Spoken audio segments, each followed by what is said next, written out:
Haleluya! Karibu katika kipindi chako pendwa cha neno la uzima kinacholetwa kwako na mchungaji Esther kutoka katika kanisa la Yerusalemu Mpya Gospel Assemblies of God mkoani Singida. Msikilizaji, sikiliza upate cha kwako.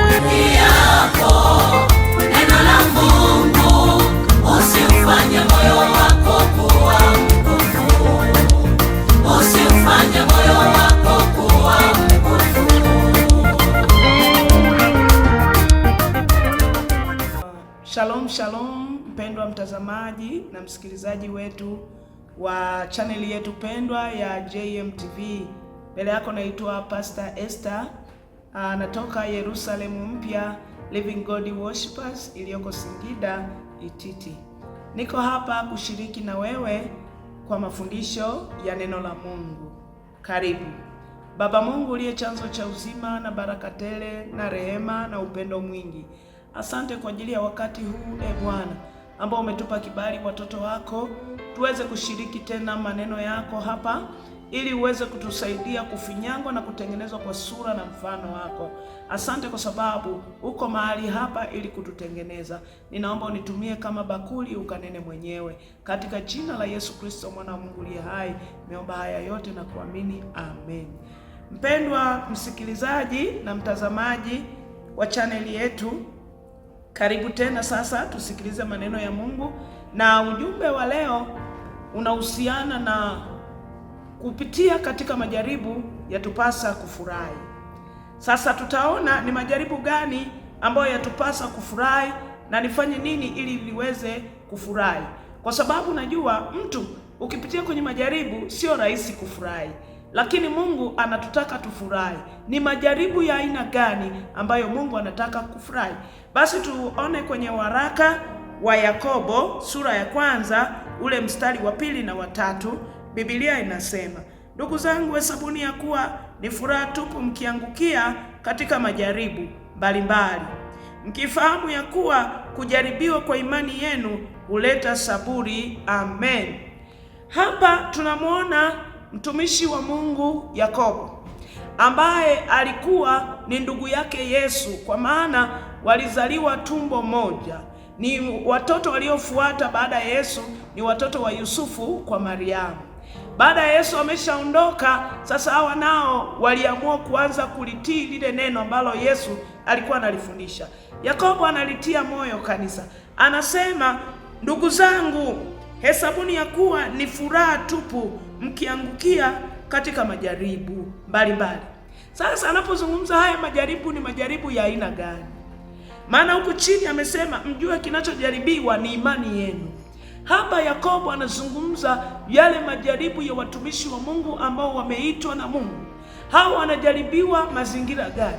Katika yale mazingira ya kumtafuta Mungu kwa ajili ya kumzalia Mungu matunda, kwa sababu Yesu amesema ametuchagua. Anasema sio ninyi mlionichagua, bali mimi nimewachagua ili mpate kuzaa matunda yanayokaa, ili kila mwombalo Baba aweze kuwapatia.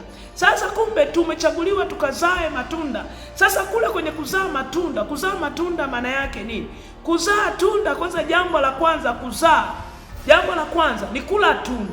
Lakini jambo la pili, unakwenda kupeleka mtu mwingine yale. Anapozungumza tunda ili anamaanisha nini? Ni kula neno la Kristo, kusikiliza injili ya kweli ya Yesu Kristo, ambayo hii injili ile yenye kweli, maana yeye Mungu ndiye kweli yenyewe. Sasa anapozungumza ni wakati gani unaingia kwenye majaribu? Wakati uko kwenye mchakato wa kutaka kumjua Mungu kama neno, unajibidiisha kujua unabii ni upi na utimilifu ni upi, na wewe unaishi katika nyakati gani ambazo Mungu ameziweka, kwa sababu Mungu ni Mungu wa nyakati. Ilikuweka kipindi cha Agano la Kale, kukawepo kipindi cha Agano Jipya, lakini kuna nyakati tofauti zilipita katika Agano la Kale. Tunajua kipindi cha Adam kilikuwepo, lakini kipindi cha Nuhu, kipindi cha Ibrahim, kipindi cha Musa, cha Yoshua, hata ujio wa kwanza wa Yesu ulikuwa ni wakati ule. Sisi na wewe tunaishi katika wakati gani?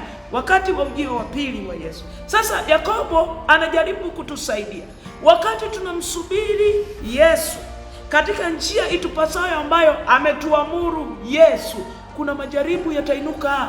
Majaribu yanayozungumza haya ni majaribu ya kutaka kukuangusha ili usisimame katika neno la Mungu, kwa sababu ili tuweze kumwona Kristo lazima tulijue neno, tujue Yesu atarudije. Alisema atakuja katika roho. Hiyo roho atakavyokuja, atakujaje Yesu na tutamwonaje katika roho? Sasa wakati tunapambana kuhakikisha tunazaa matunda, kuhakikisha tunafanya uinjilishaji, kuhakikisha tunatangaza injili ya kweli, kama ni wachungaji tutangaze injili ya kweli, walimu tufundishe injili ya kweli, wainjilisti nao tukimbize injili ya kweli, lakini manabii na mitume wafanye kazi hiyo hiyo. Sasa hapo ndipo naambia majaribu yoyote yatakayokuwa yanakumbana na wewe yanapima ile imani yako, yanataka kuangusha ile imani yako. Imani gani? Ya kumtumikia Mungu wa kweli ambaye ni Roho. Kwa hiyo hapa Mungu anatukumbusha kupitia Yakobo tufurahie tunapoingia katika majaribu, kwa sababu hata Yesu alipita lakini alishinda, na sisi tunapaswa kushinda katika haya. Usihuzunike unapoingia katika majaribu, furahi, maana ndipo unapopanda daraja. Amen. Baba Mungu, tunakushukuru kwa sababu ya wema wako.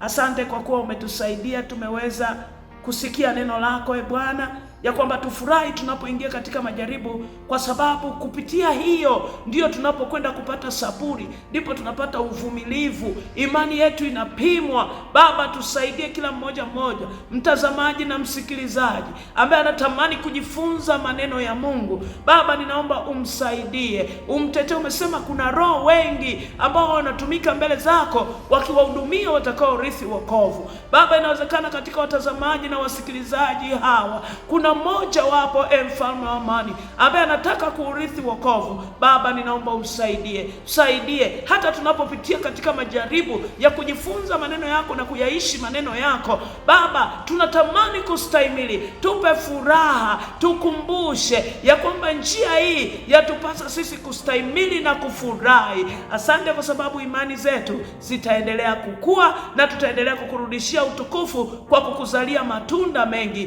katika jina la Yesu Kristo, mwana wa Mungu aliye hai. Meomba haya yote na kushukuru. Amen. Mpendwa mtazamaji wetu na msikilizaji wa kipindi pendwa kabisa cha mafundisho ya neno la Mungu, ninaamini maneno haya yatakusaidia, na ukitaka una maswali zaidi, naomba piga kwenye hizo namba ambazo zinapita hapo chini. Tutakusaidia kuona namna gani unaweza kuijua Biblia na wewe, ili uwe unaweza kujiangalia sawa sawa na Biblia, wewe ni nani. Amen.